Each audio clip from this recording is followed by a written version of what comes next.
Hoy, Monica!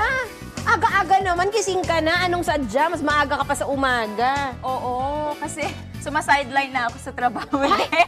Joke lang. Graveyard na graveyard. Hindi, good mood ako ngayon. Kasi, Bakit naman? di ba, awa ng Diyos, maaga akong nagising.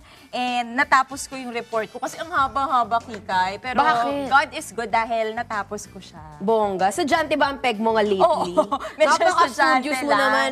At saka hindi, Kikay, natuwa ako kasi yung malayong kamag-anak ko sa probinsya, natulungan ko din ng hindi sinasadya. Anong nagawa mo? Kasi, eto, bala ko na dahil eto, medyo malaki yung desktop natin. So, bala ko sana, at least para nasaan pwede kong gawin yung trabaho ko, bala ko sana bumili ng laptop.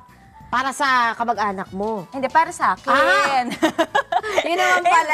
Hindi. Ngayon, nangangailangan pala siya. Buti na lang, hindi pa ako nakakabili ng laptop. And naibigay ko sa kanya yung pambili ko. At least nakatulong ako, di ba? And tamang-tama kasi, alam mo, syempre, pinag-ipunan ko talaga yon. So, noong una parang iniisip ko, naku, gusto ko ng laptop, pero naalala ko yung pinayo sa akin ni Kuya. Sabi kasi ni Kuya, wag mo daw ipagkait yung magagawa mong kabutihan sa iba. Dahil yun nga, nasa kapangyarihan natin ang tumulong sa iba.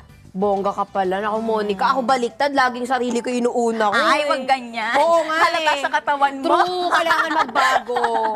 Nasaan na ba ang ating mga kasama dito Oo sa nga, bahay? no? Hindi ata sila na-inform na kaya na umaga na. Ikaw rin, good mood ka today, ah. Siyempre, kasi naman, Monica, no kahapon, di ba, Monday na Monday. First Monday ng Pebrero na ako, nagising ako sa katotohanan, ha? Ay, nako. Anyway, sige. Ako ay tapos na sa akin trabaho. Magbibihis na ako. Hi, Rina and Talia. Good morning. Good morning, Monica. Oh, ba't nakapangbahay ka pa? Hindi, maaga kasi akong nagising dahil may tinapos akong trabaho. Kaya ito, inabutan niyo ako nakapantulog. Kaya magbibihis muna ako. Nahiya naman ako sa outfit mo. Iyang-iya naman ako sa Nahiya naman pantulog ako. mo. Pantulog mo, pang alis ko na. Di naman, ito naman. Tamang-tama nandito si Kikay. Bakit? Ikaw ba nag-exercise ka Ay, na? oo.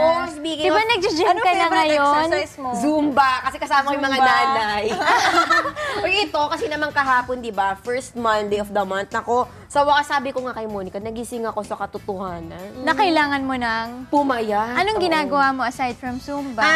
Nagle-less ako, eat less junk food, ano, Yes. bagong buhay May na. nakita Healthy akong living. pinost mo. Ano ba yun? Nagsusupplement ka Ay, ba oo, ngayon? mamaya nga ikikwento yung kay Doc Janice kasi balita ako, hindi daw maganda. Hindi maganda talaga. Tanong natin mamaya kay Doc Janice. Oo. Kasi ba maka-apekto yan sa True, liver mo, oo. diba? Meron na nga akong problema, day one pa lang. Naku. Anong naging problema mo? Kasi naman, although ano, no, ito nga supplement. Mamaya ka na, chika, Oo, yan. Ito sige, na. sige. Parang kilala ko na ito. Ay! Hi! Good morning! Good morning! Ang ingay! Hi, Will! Hi, Diego! Kamusta na mga pangyayari dito sa sa bahay ni Kuya? Ganun pa rin. Congratulations muna. Yes! Ay, yan pala. Kay Happy Dobby. At saka kay Nakaraos kay rin. Jelly. Diba? Ang galing-galing. Wine news! Wine news. At least we've done our pilot episode. Uy, sabi kaya- namin congratulations. Salamat ng thank Salamat you. for the reaction. Congrats. Gosh. Salamat sa amin. Saka sa tatay ko, si Tatay Erin. Oh, proud eh. Proud siya. Proud. Oo nga pala, no? Oh. Speaking of congratulations, may nag-text, sabi ni Dudong, congrats din daw. Sa ito ang balita. To the next level na, ha? Ayun, si Talia eh. Oo, kami dalawa